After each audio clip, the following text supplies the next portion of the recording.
Estou tentando passar aqui. Então, da metade do século XIX para cá, nós tivemos um aumento expressivo, muito expressivo, da expectativa de vida, sem que tivesse havido nenhum upgrade do sistema imune. Pelo menos não conheço isso. Pode ser que já esteja feito, mas é de se esperar que nós tenhamos no Reino Unido, daqui a 10 anos, um quarto da população com mais de 65 anos. Aí tentamos ver aí o que temos de função em termos de sistema imune. Vamos falar um pouquinho dos sistemas de defesa. A primeira parte desse sistema de defesa são as barreiras naturais do organismo. Tecidos cujas células se juntam adequadamente, impedindo a passagem de patógenos, enzimas que banham mucosas, fazendo com que também impeça a proliferação desses micróbios, fatores físicos como pH, que funciona como uma barreira natural, e fatores biológicos como a flora bacteriana, por exemplo, em algumas mucosas, como a mucosa gastrointestinal, onde é bem conhecida. A segunda parte do sistema inato está representado aqui nessa ilustração, que é uma ilustração muito antiga do New England Journal of Medicine, que em 2000 apresentou um curso maravilhoso. Na época, o Dr. Bedran, que me chamou a atenção e me emprestou alguns desses números do New England. Aqui uma das belíssimas ilustrações mostrando bactérias que colonizam um tecido e logo a presença de granulócitos que, por diapedese, migram para o local da lesão e englobam essas bactérias, as matam e destroem esses fragmentos por fagocitose. Esse primeiro movimento de imunidade se dá graças à presença de peptídeos que são liberados por síntese hepática e representam, por exemplo, as proteínas de fase aguda. Essas proteínas, então, determinam essas diversas ações, como, por exemplo, a dificuldade de rolagem dos granulócitos, no caso, um polimorfo nuclear. Aqui, eles acabam se juntando às organelas epiteliais, endoteliais, que fazem com que haja junção, adesão e, finalmente, essa fagocitose. Então, os principais componentes desse sistema são os granulócitos, são as células, os peptídeos circulantes, dentre os quais nós temos como muito importantes as citocinas, as quimiocinas, nós vamos falar bastante deles aí adiante, e o sistema do complemento, que é um conjunto de proteínas inativas e que, à medida que há um estímulo, como, por exemplo, a presença do patógeno, essas proteínas se ativam em forma de cascata e determinam, dentre outras coisas, a morte dos germes. Tem como características, isso é interessante, porque ela é questão de minutos ou horas. Não precisa de dias para se mostrar a imunidade inata. Ela é herdada, todo ser humano nasce com isso, não é específica para um determinado componente agressor. Não encontramos autoimunidade aí porque, numa manobra extremamente interessante, essas células reconhecem apenas componentes na membrana do patógeno que são completamente ligados aos patógenos. Não há nenhuma outra composição orgânica que se assemelhe a esses chamados padrões associados às moléculas dos patógenos, PAMP.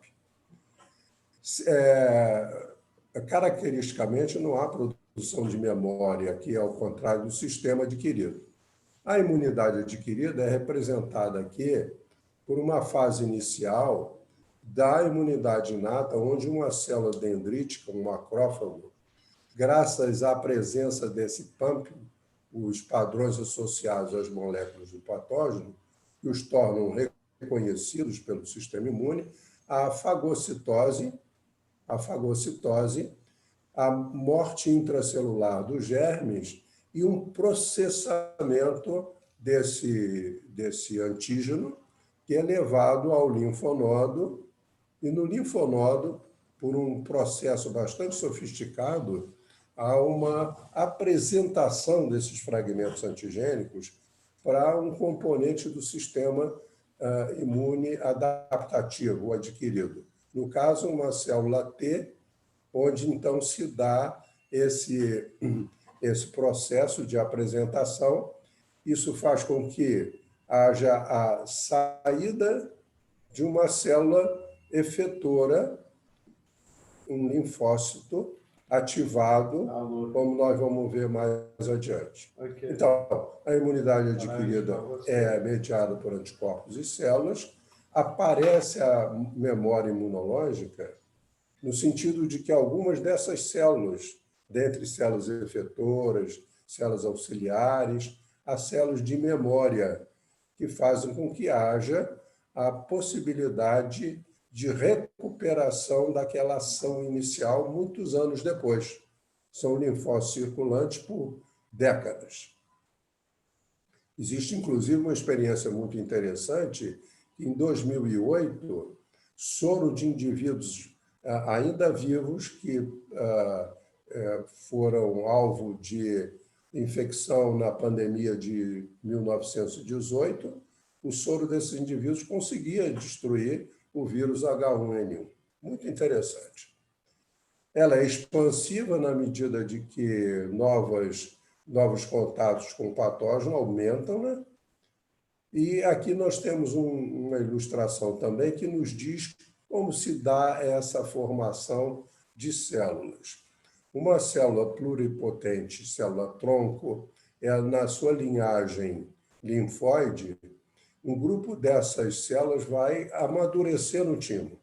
O timo, como todos nós sabemos, é uma glândula do mediastino e tem a maior importância na fase inicial da vida e que depois ela se atrofia, diminui de tamanho, e as células que passam por esse amadurecimento no timo, elas emigram como células timo-dependentes ou células T. Um outro grupo dessas células linfóides também vai gerar um outro grupo de células do sistema adaptativo e adquirido, que são as células B, que amadurecem não no timo, mas no bone marrow, que é a medula óssea. Temos ainda umas células inatas do tecido linfóide, que são as células NK, Natural Killers, assassinos naturais, né? Um nome até muito pomposo. Essas células são grandes linfócitos com grande quantidade de grânulo no seu citoplasma e são muito importantes na destruição também de germes, como nós vamos ver adiante. Aqui uma ilustração talvez muito importante, mostrando que é uma célula que sai do timo, é uma célula ainda que não está comissionada, não está comprometida.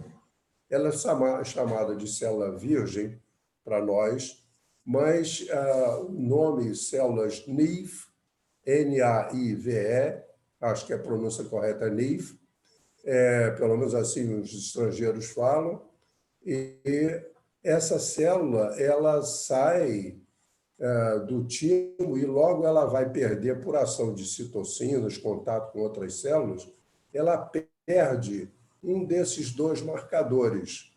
Ela perde o CD8, vira a célula CD4 apenas, e quando perde o outro marcador, ela é uma célula CD8. Essa célula é uma célula auxiliar, é o famoso T-helper, ou T auxiliar, que vai administrar, gerenciar o sistema imune adquirido, e a outra célula, célula CD8 ou célula T citotóxica, de enorme importância na luta contra as infecções. Passando a uma outra fase, eu espero que isso aí não tenha sido muito aborrecedor, porque a maior parte desses conhecimentos já trazemos conosco, os médicos sabem disso. Passando por uma fase de envelhecimento, nós sabemos que no envelhecimento do sistema inato, há alterações celulares da maior importância.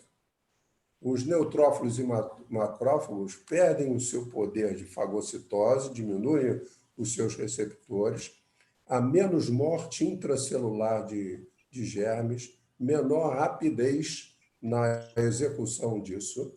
As células NK, ou natural killers, passam a ter uma citotoxicidade diminuída e, consequentemente, elas perdem também um marcador que dá essa citotoxicidade, que é o 56, CD56, pelo qual é reconhecida, e também aí aparece um fenômeno da maior importância na imunossenescência. É que o organismo passa a ter um perfil inflamatório. As citocinas anti-inflamatórias e pró-inflamatórias estavam num equilíbrio. À medida que vamos envelhecendo, o organismo envelhece, nós temos um aumento relativo das citocinas pró-inflamatórias. Vamos ver isso adiante. No sistema adquirido, o envelhecimento está representado aqui nessa figura muito feliz, porque mostra com muita clareza o que se passa no timo.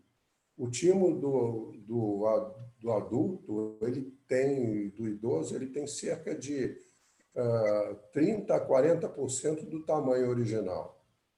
Perdem-se as células epiteliais, que são muito importantes no contato com as células que entram no timo, as células ainda pluripotenciais, e perde-se também uma série de interleucinas, são substâncias solúveis, como IL-7, que tem um poder extremamente importante no sentido de manter funcionalmente ativo o timo.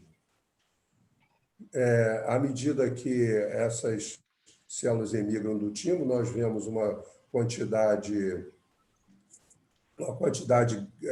diversidade grande de células. Aí temos células NIV, temos células de memória, temos linfócitos T, CD4, CD8, enquanto que no sistema imune do idoso, em termos gerais, nós temos a emergência de poucas células, especialmente células de memória, mas células de memória muito menos eficazes do que aquelas que nós descrevemos como padrão. Esse trabalho é um trabalho brasileiro de um pessoal da Unifesp e da USP, é um trabalho colaborativo. Eles estavam estudando a influência de vitamina D sobre a imunossenescência. E, como um procedimento inicial, colocam células junto ao mitógeno fitohemaglutinina, que faz com que, mesmo na ausência de antígeno, essas células se proliferam. Então, nós podemos ver aqui uma diferença bastante apreciável, significativa, um P de 0,01, entre pessoas de 20 a 30 e indivíduos de mais de 80 anos, mostrando como as células CD8 elas que são muito importantes na imunidade contra o patógeno, nós vamos perdendo. Agradecemos Isso aqui tem um microfone aberto aí. Então, nós temos aqui uma ilustração baseada na infecção do SARS-CoV-2, um sistema imune jovem, a penetração e proliferação muito pequena dos vírus, os macrófagos logo conseguem fagocitar, apresentar os linfócitos T para essa célula estrelada. O mouse do computador aqui não está funcionando muito bem, mas essa célula estrelada esverdeada, ela é uma célula T e que, então, essa infecção é vencida com pequeno dano ao endotélio. No sistema imune idoso, envelhecido, vamos chamar assim, nós temos uma dificuldade inicial pela ausência no sistema inato da produção de uma citocina, interferon, que faz com que haja grande proliferação, aumento da carga viral, há uma lesão grande nos pneumócitos, são esses quadradinhos aqui, uma lesão grande nos pneumócitos, uma fraca apresentação aos linfócitos T, um grande edema intraalveolar, alterações grandes no endotélio e migração do vírus para a circulação. Então, a imunossenescência ela se caracteriza basicamente por, primeiro, inflamação persistente de baixa intensidade. Parece que isso tem um papel extremamente importante na geração de uma série de doenças que caracterizam a terceira idade. Caracterizam no sentido de serem prevalentes. Então, nós temos aqui algumas delas, especialmente eu destacaria a obesidade e as doenças cardiovasculares. Em relação à diminuição da imunidade adquirida, em relação à diminuição de células NIV, o que vai acontecer é aquilo que se vê com frequência na clínica, reativação de infecções, zóstea, cândida, etc., um aumento de infecções cutâneas, respiratórias, e aqui um exemplo extremamente marcante, um exemplo americano, eu não tenho certeza se o ano é 2017 ou 2016, 36 mil óbitos, sendo que 90% dos óbitos eram de idosos de mais de 65 anos. 3 a 5 vezes mais tempo de permanência internada do que o grupo de 50 a 64, tanto que nos Estados Unidos começou a se comercializar, já em uso, vacinas contra a influenza com uma concentração muito maior do vírus do que essa padrão que se usa. Flublok e Fluzone têm 3 e 4 vezes mais quantidade de antígeno do que a padronizada. Então, esses dois grandes grupos aqui, eles se auxiliam na imunossenescência. Para alguns autores, imunossenescência é apenas o que se refere ao envelhecimento do sistema imune adquirido, esse em letras amarelas. Mas, para a maioria dos autores, a junção dessas duas grandes alterações é que nos dá a clínica dessa doença que perpassa toda a medicina e ganhou uma enorme importância agora durante a epidemia da Covid-19.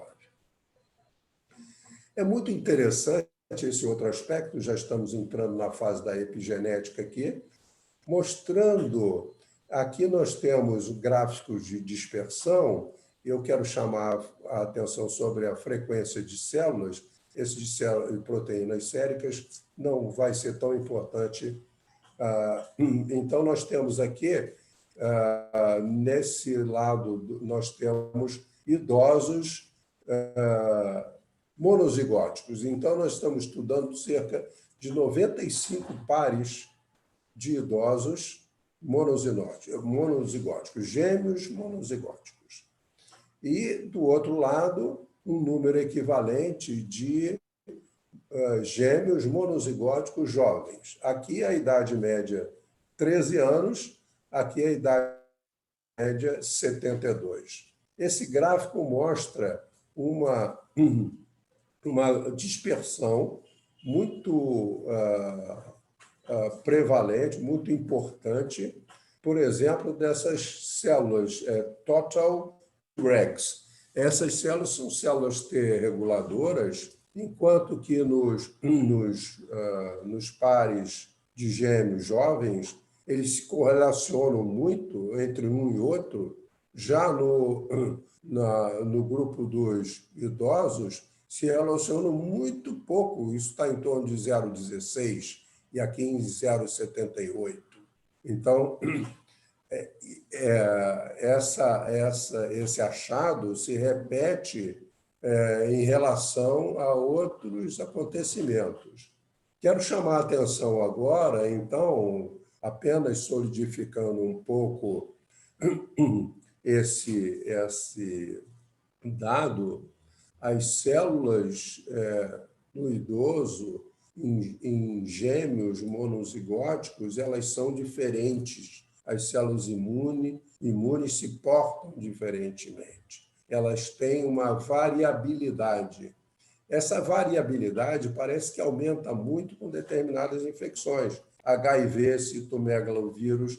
Isso explica porque esses vírus eles se reativam de tempos em tempos, fazendo com que haja exaustão daquilo que sobrou do sistema imune. As células T citotóxicas, NIF, são as células muito importantes, e essas células, então, vão se desgastando no correr do tempo, e isso é uma causa muito grande de imunossenescência. Aqui, então, nós temos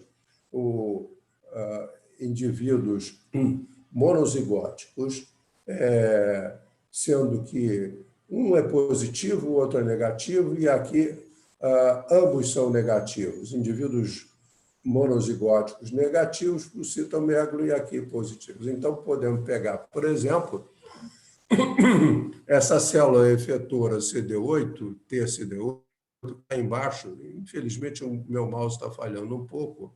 Aqui, então, nós temos no indivíduo que tem, no par, onde um deles tem CMV positivo, que é CMV positivo, mostra, então, uma baixíssima correlação.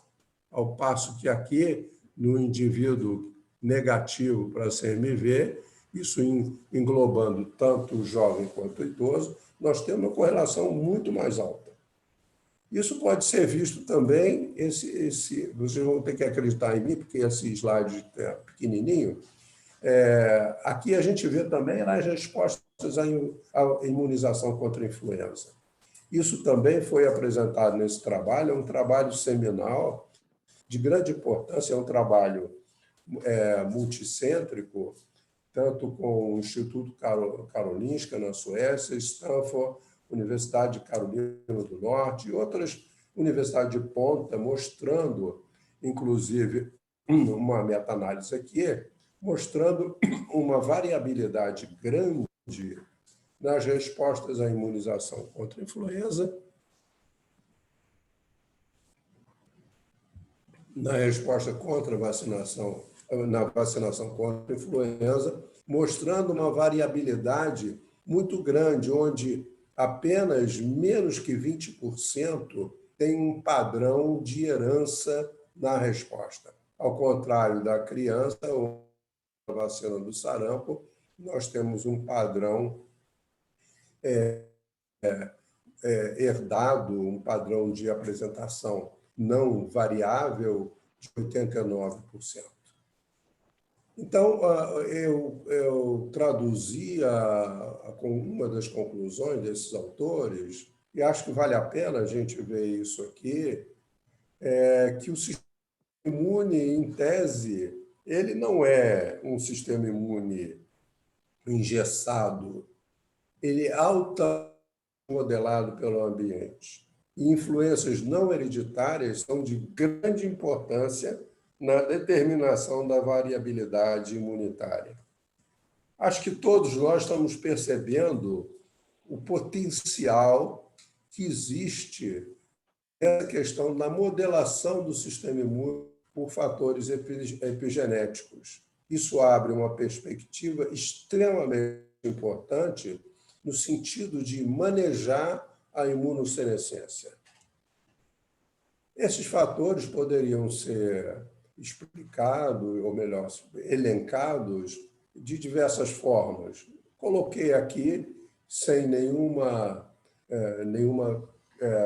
hierarquia, fatores que certamente influenciam, existem trabalhos para cada um deles, sobre esses fatores influenciando o sistema imune no avançar da idade.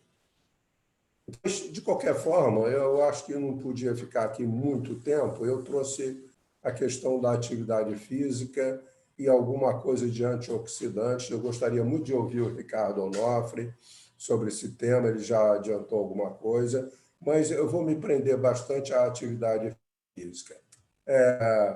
Então, nós temos um trabalho que é feito com entrevistas de cerca de 3.070 pacientes, pessoas. Essa entrevista visava, na semana prévia, como gastava a sua energia. Trabalho doméstico, trabalho ocupacional, atividade física voluntária. E, então, nós temos aqui o resultado em relação ao IL-6, que é uma das citocinas mais importantes inflamatórias e caracteristicamente está aumentada na inflammaging. Então, vemos que a presença aqui nós temos, aqui no pé da figura, eu vou ter que mostrar isso com o dedo mesmo, não sei. Aqui. Nível de exercícios, de 0 a 179 minutos por semana, mais de 180 e 0 nesse grupo. Então, à medida que nós temos mais exercício e o uso de antioxidantes para IL-6, nós temos diminuição de IL-6 muito importante. Isso é um fator de saúde para a terceira idade. Aqui nós vemos uma outra citocina, TNF-alfa, de grande importância, mostrando um perfil similar, e a proteína C reativa, que é utilizada como marcador do dia a dia na questão da inflamação de baixa intensidade, mas persistente, que cerca esse grupo de doenças que eu mostrei. Também uma diminuição considerável, e aí nós temos tanto o exercício, especialmente quando adicionado ao uso de antioxidantes, como multivitamina, vitamina C, beta-caroteno e vitamina E, nós temos, então, uma diminuição muito importante desses valores. Aqui um outro é da Liza Colbert, que fez esse trabalho em 2 cidades dos Estados Unidos, a cidade periférica, em Memphis, no Tennessee, e em Pittsburgh, na Pensilvânia. Então, mostrou aqui, nós temos valores especialmente importantes, um P de menos que 0,01, para exercícios de intensidade vigorosa, mais de 180 minutos por semana. O modelo 1, modelo 2 e modelo 3 são ajustes. Então, em cada um desses modelos, aqui, pro interleucina 6, fator de necrose tumoral alfa, TNF-alfa, e a proteína C reativa também muito reduzida. Isso já está demonstrado, então, sobremaneira, não vale a pena a gente insistir aqui. O músculo parece que age como uma glândula de secreção interna, influencia diversos sistemas orgânicos. Mas uma explicação que pode parecer simplória mas é uma explicação extremamente aceitável, é a seguinte. Nós temos aqui indivíduos, esse é um outro trabalho, Ian Cod, em 2004, que estudou homens de 65 a 74 anos, um grupo grande, do qual selecionou pessoas muito sadias nessa faixa etária, 6 muito ativos, 6 um pouco menos ativos, mostrando, então, para IL-10, que é uma citocina anti-inflamatória, nos indivíduos muito ativos, eles apresentavam um nível mais elevado de IL-10 do que os menos ativos. Em relação à IL-6, citocina inflamatória, os muito ativos têm um nível menor, ou seja, há uma diminuição da inflamação de um modo geral. Esse autor, Rockwood, ele desenvolveu, junto com outros, uma série de valores, né, no sentido de estabelecer um protocolo para um conjunto de muitas variáveis, no sentido de estudar a idade biológica de indivíduos a partir de 60 anos. Então, dentre esses valores levados em consideração, tem força muscular, nível de massa muscular, mobilidade e stretching, alongamento, né? Flexibilidade. Então, o valor estabelecido, por exemplo, para 79 anos, que é o caso que está sendo apresentado aqui, em 2 indivíduos, um indivíduo B e um indivíduo A. No indivíduo B, a mensuração mostrou que ele tinha um valor, né, estimativo de idade biológica em torno de 0,1, 0,10. E o que se prevê para essa idade é 0,18. Então, esse indivíduo estava abaixo o indivíduo B, estou falando do indivíduo B, ele estava abaixo da idade biológica dele, perdão, da idade cronológica. Na realidade, dos 78, ele, na realidade, tinha uma idade biológica de 63. O indivíduo A, pelo contrário, em termos de mobilidade, de uma série de comorbidades, etc. e tal, ele apresentava um marcador de 0,26. Esse marcador de 0,26 corresponde, então, a uma idade de 93 anos. Então, isso distingue os indivíduos em termos práticos. Então, o que eu diria é que a imunossenescência ela é algo, vamos dizer, como uma espada que todos vamos experimentar, mas podemos modelá-la. E vimos aí 2 fatores, o uso de antioxidantes, especialmente a atividade física. Os chineses já têm um provérbio, eu ouvi esse provérbio do Zé Antônio Caldas, que na terceira idade a gente tem que comer pela metade, andar o dobro e rir o triplo. Então, temos aqui, já era o idoso que é chamado de velho, já é envelhecimento saudável. E já vem aí o quê? Uma intervenção no timo, graças a IL-7 e talvez transplantes. Então, eu quero agradecer a todos aqui, exemplos de pessoas que são do nosso conhecimento. Eu queria destacar aí essas pessoas que são representantes dessa maravilhosa faixa etária ativa. Obrigado a todos, então.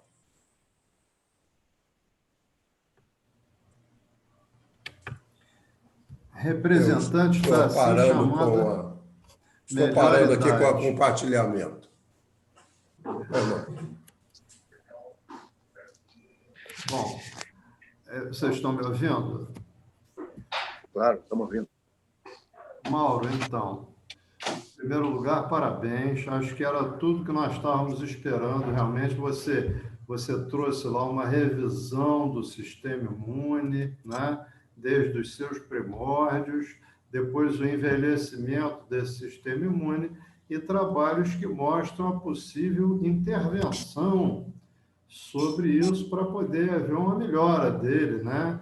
Tornando o que todo mundo quer uma, não vamos chamar de velhice, nem de terceira idade, se tornando pessoas saudáveis e produtivas, seja qual for a faixa etária, desde que adaptadas, obviamente, àquela faixa, né? Isso também é importante que haja esse conceito.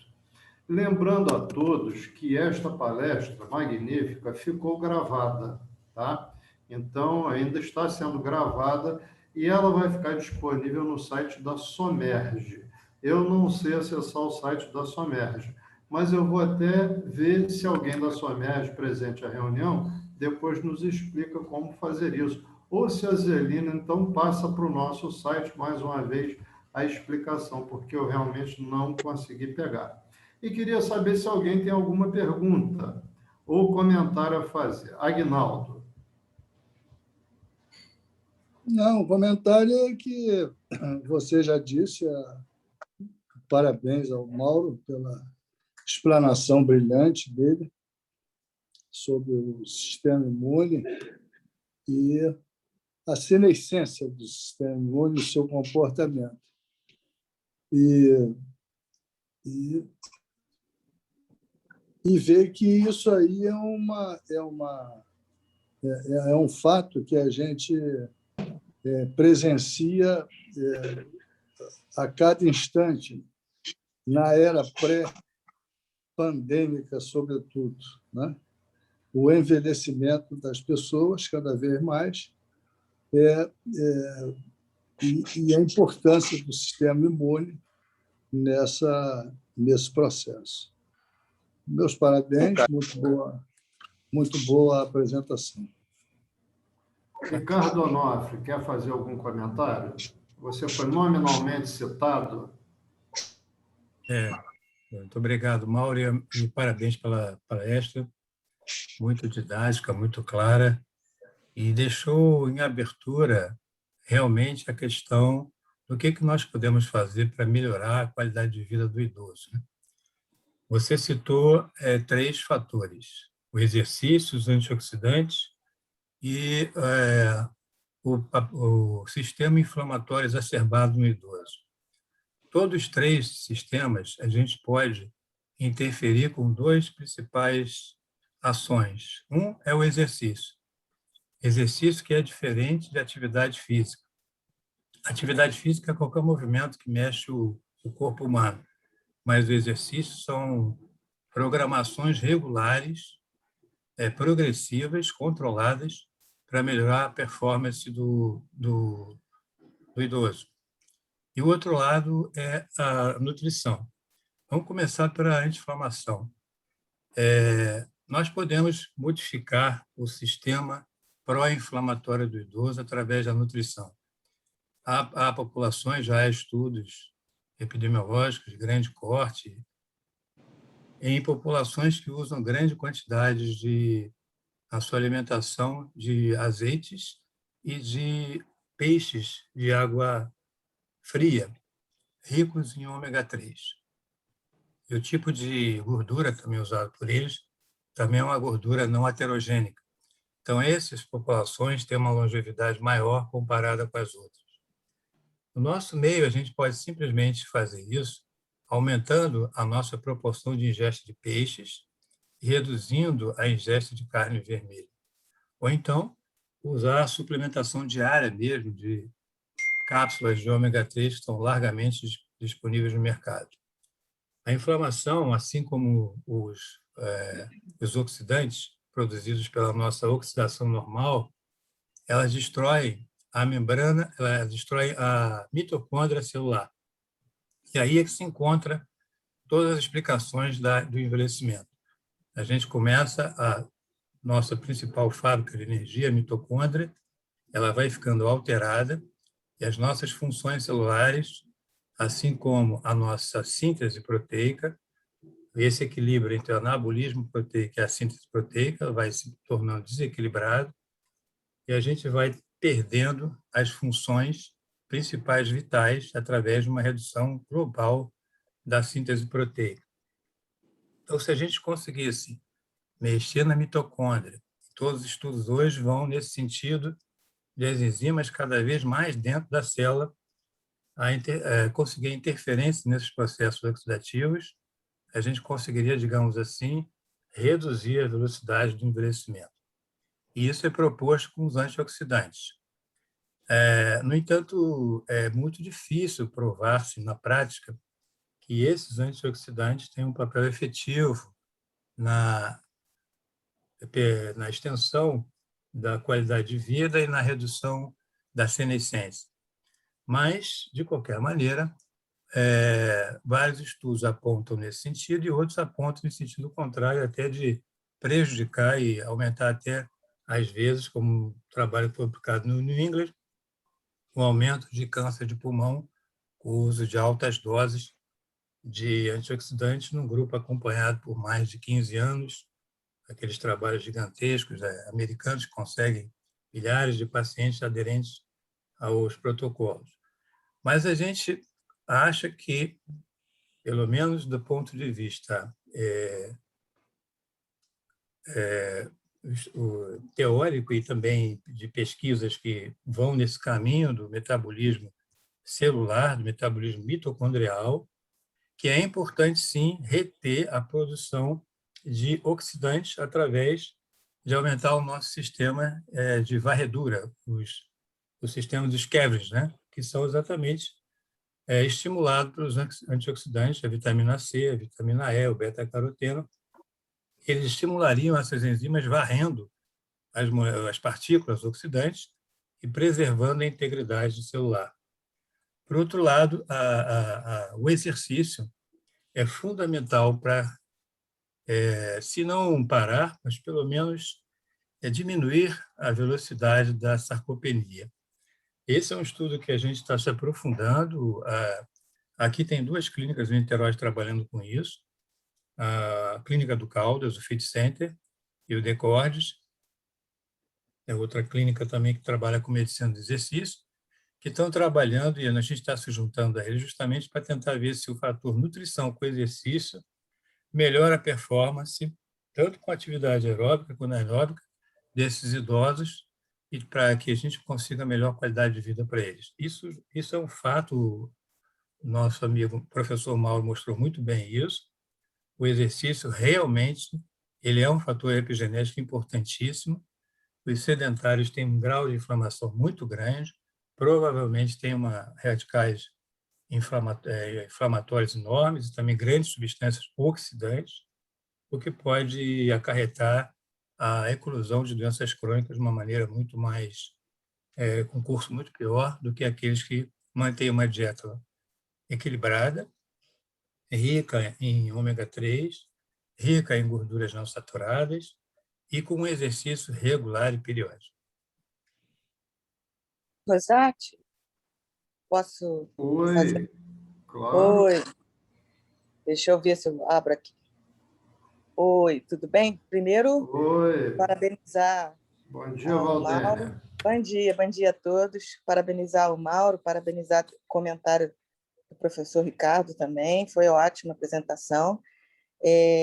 Primeiro, um comentário, né? Realmente, a epigenética veio para ficar. Acho que temos muito a aprender, né? O estilo de vida é fundamental, né? E aí você inclui o sono, né? Como o Mauro mencionou, né?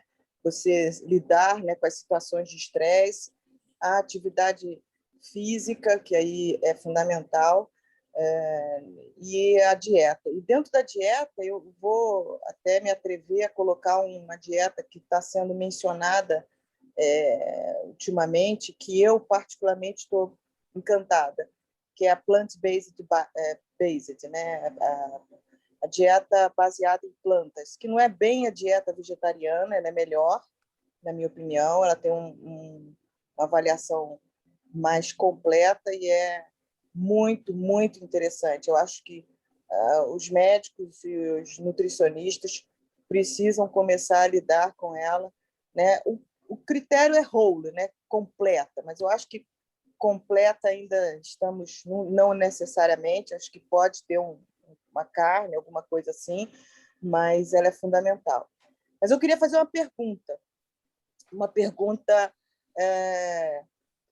para o Mauro, se ele acha que a poluição tem uma influência nessa questão também, entendeu? A poluição ambiental, né? Não apenas a poluição sonora, etc. A poluição ambiental, se tem alguma influência nessa questão toda.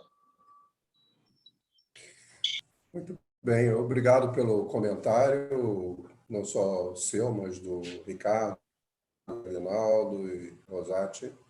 Eu não conheço trabalho especificamente que tome a poluição como um fator mais isolado e tenha como variável alguma dessas citocinas-chave no processo pró-inflamatório do idoso. Essa citocina-chave é a IL-6. O que eu gostaria de dizer, para complementar, eu não conheço, Valdênia. Eu acho que, vamos dizer, o saber comum na medicina nos diz isso. Nos diz que a morbidade, no estilo de vida que a gente tem na grande cidade, não só pelo estresse psicossocial, mas também pelas condições que nos cercam em termos de poluição, todos nós sabemos que é um fator preponderante no agravamento e desencadeamento de doenças, né, como relatei aí. O ponto que eu gostaria de levantar é que a atividade física me parece assim algo que é fácil de fazer, fácil em termos. A gente tem que vencer uma inércia. E a Academia Americana de Cardiologia estabeleceu que um nível de exercício moderado para todas as pessoas, isso inclui desde as fases iniciais da vida até o idoso, o exercício deve ter pelo menos o indivíduo deve ter pelo menos 145 minutos por semana. Isso pode ser distribuído em 2, 3, 4, 5 vezes, mas o ideal é que seja pelo menos 145. Há uma disputa grande, eu queria pegar o gancho que o Rosati colocou, sobre a intensidade do exercício. A intensidade do exercício ela varia de acordo com a força muscular, a disposição do indivíduo, e quebrar barreiras nesse sentido é bem-vindo.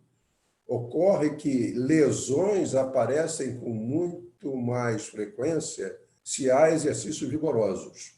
Então, acredito que para o idoso, o ideal não é um exercício vigoroso. Existem alguns idosos que conseguem vencer essa barreira com pouquíssimas lesões. Mas o fundamental é que nós tenhamos pelo menos 145 minutos de exercício. Para complementar só, um dado que me parece muito importante, apesar de muitas teorias sobre como o músculo age diminuindo a gordura, diminuindo o macrófago do tecido adiposo, etc., etc., o que parece ser muito claro é o seguinte: quando o músculo entra em atividade, dependendo do nível de atividade, tem uma inflamação ali. A gente fica com o músculo doído e está inflamado. E essa inflamação é via uma citocina inflamatória. Então, como é que isso traz um benefício se é inflamatório? É porque há uma contrafacção, uma movimento contra a inflamação baseado na IL-10, especialmente. Existem outros também, mas que é uma citocina anti-inflamatória. Então, a IL-10 tem uma meia-vida mais longa. Então, o sujeito faz o exercício, sobe IL-6, IL-10 aparece, IL-6 diminui, essa aqui diminui muito mais vagarosamente, a continuidade do exercício mantém um determinado nível anti-inflamatório. Parece que isso aí é a chave do entendimento. Foi um tópico que eu não comentei, mas que, a respeito do exercício, eu gostaria de complementar. Então, acho que o exercício pode ser vigoroso para o idoso, dependendo de cada um, mas o básico tem que ser feito por todos, todo mundo, desde criança. Então, na anamnese agora, mesmo sendo eu alergista, eu pergunto para todas as pessoas: tem atividade física? Você faz exercício? E é impressionante, se vocês fazem essa pergunta, eu não tenho isso anotado, mas a grande maioria não faz nada. É isso que eu queria comentar. Obrigado pelo comentário, Valdênia. Bem, Ivan Schumann, você quer comentar alguma coisa?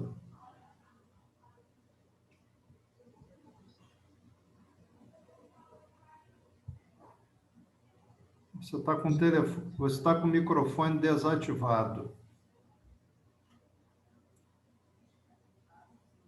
Ok, nós estamos pretendendo fazer no futuro mais explanações sobre essa interação da dieta. Eu já conversei isso anteriormente com o Ricardo Onofre, nessa interação da dieta com imunidade, com qualidade de vida, e a gente faz essa pergunta para a gente mesmo: o que seria uma dieta saudável? Que dieta todos nós temos que fazer, quer dizer, dieta, uma alimentação regular, né? E, se possível, saudável. Mas eu acho que existe essa pergunta no ar, essa questão: o que seria uma alimentação saudável?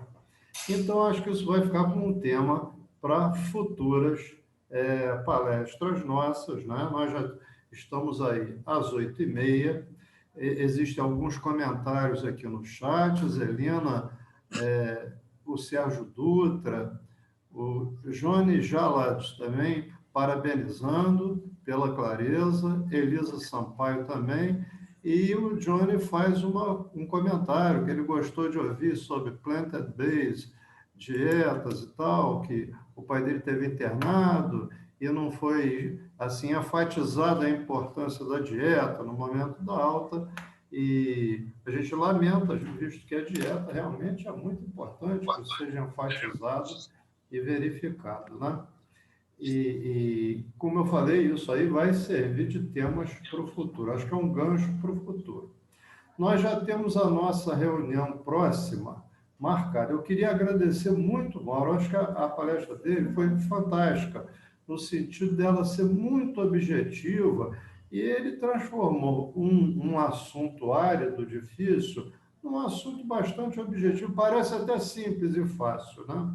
Pareceu até simples e fácil. E depois ele comentou o lado mais prático, mais clínico, mais de resultados disso aí. Lembrando que essa palestra ficou gravada no site da Somerge, e eu ainda não sei, como eu estou repetindo, acessar isso, mas a acessão no site da Somerge não é difícil.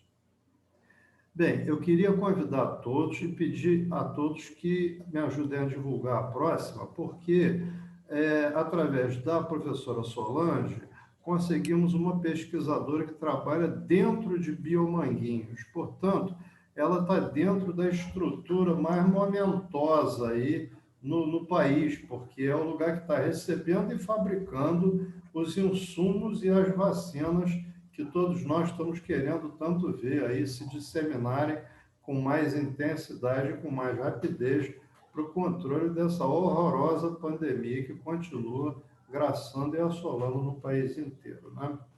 Então, agradeço ao comentário de todos. Vamos nos ater ao horário, senão vai ficar difícil, tá? E agradeço a todos, especialmente ao Mauro Diniz, e já estão todos convidados.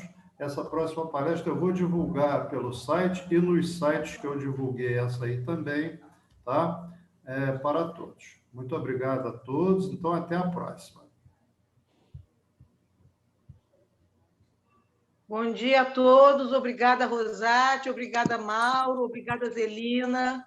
Bom dia a todos. Excelente. Eu queria só passar para a Zelina fazer um comentário final e encerrar. Bom, mais uma vez, uma palestra maravilhosa. O doutor Mauro, professor Mauro, como a gente já esperava, né? Fez uma palestra didática, ele tem alto conhecimento em relação ao assunto, e isso chama a atenção a questão da prevenção. Ele falou da importância de se começar atividade, exercício, desde a infância. E é uma coisa que a gente interrompe, e, infelizmente, houve uma época que as crianças tinham aula de educação física nas escolas. Isso, aula de educação física mesmo. Mesmo que fosse 2 vezes na semana, mas existia esse estímulo. Depois, uma fase de ênfase à prática de esporte, e, atualmente, a gente vê muita gente atrelada à tela. Então, nos computadores, nos smartphones, isso está levando à obesidade, é um dos fatores importantes aí na obesidade infantil, e, na realidade, vai refletir na vida adulta. Então, eu aprendi bastante, estou até aqui pensando na questão da minha qualidade de vida agora, nessa fase de idade, né? E parabenizando a todos, obrigada. Agora, mais uma coisa, Mauro, que eu queria perguntar, que você falou da questão da resposta imunológica da vacina contra a influenza. E aí logo me bateu aqui um sininho em relação à vacina da Covid. Então, me preocupou essa questão de não se conseguir, não, acho que não em todos, porque cada um tem as suas diferenças individuais, né? Mas a questão de reação, de proteção, reação imunológica e proteção na vacina de Covid para esses idosos, se pode se comportar da mesma forma que da vacina contra a influenza. Zelina, obrigado pelo comentário. Rapidinho, naquele slide que eu apresentei da variabilidade, os autores acham que a resposta à vacina pelo idoso se dá pelo conhecimento prévio de cepas e variantes da influenza. Então, os respondedores são os indivíduos, provavelmente, que já tiveram contato com essas cepas. Em relação à vacina da Covid, alguns dos vírus algumas das plataformas carreadoras são vírus, adenovírus, outros do macaco, mas, de qualquer forma, é um adenovírus, né? Então, os adenovírus humanos, eles já são conhecidos da gente. Talvez isso eleve o resultado. E ontem nós tivemos uma notícia muito boa, que a vacina da Universidade de Oxford, o Shadox da Oxford e AstraZeneca, mostrou uma efetividade. Já tinha mostrado eficácia em laboratório e depois ela mostrou uma efetividade para idosos de mais de 80 anos. Então, acho que isso aí é uma coisa muito importante, perto dos 100% de bloqueio de casos graves. Então, eu acho que são alvissareiras essas notícias. Ok, obrigada, Mauro. Muito bom. Então, Rosati, oi. Rosati, Diga, Vera. Perdoe ultrapassar a hora, mas aí uma coisa puxa a outra. A gente está se vacinando com relação à Covid e agora está chegando a vacinação da influenza. Eu gostaria de saber com o Mauro qual é o tempo que a gente tem entre as duas vacinas. Qual é o tempo ótimo para se vacinar? Em relação à vacina, a gente tem a formação de células sensibilizadas e anticorpos, imunidade adquirida via vacina, mensurável entre 7 e 14 dias. Eu diria que esse prazo de 14 dias seria um prazo bom. De segurança, eu acho que eu conheço muito pouco da vacina da Covid, mas acho que 2 ou 3 semanas seria o ideal.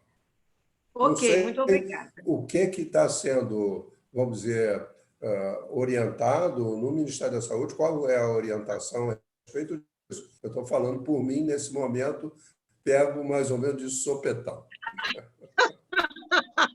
Obrigada. Mas eu li alguma coisa nesse sentido, 2 semanas de intervalo, né? E tem que vacinar contra a influenza também. Né?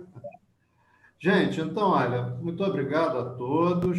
Até a próxima. Estaremos aguardando todos aí, então. Eu vou divulgar as datas e a nossa vai ser, então, sobre vacinas e Covid. Diretamente do Centro Tecnológico Brasileiro, que é Biomanguinhos. Tá? Bom dia, uma boa semana. E um abraço. Bom dia. Obrigada. Bom dia. Uma boa semana a todos. Obrigada Boa mais uma Igualmente. vez. Tchau, tchau. Bom dia.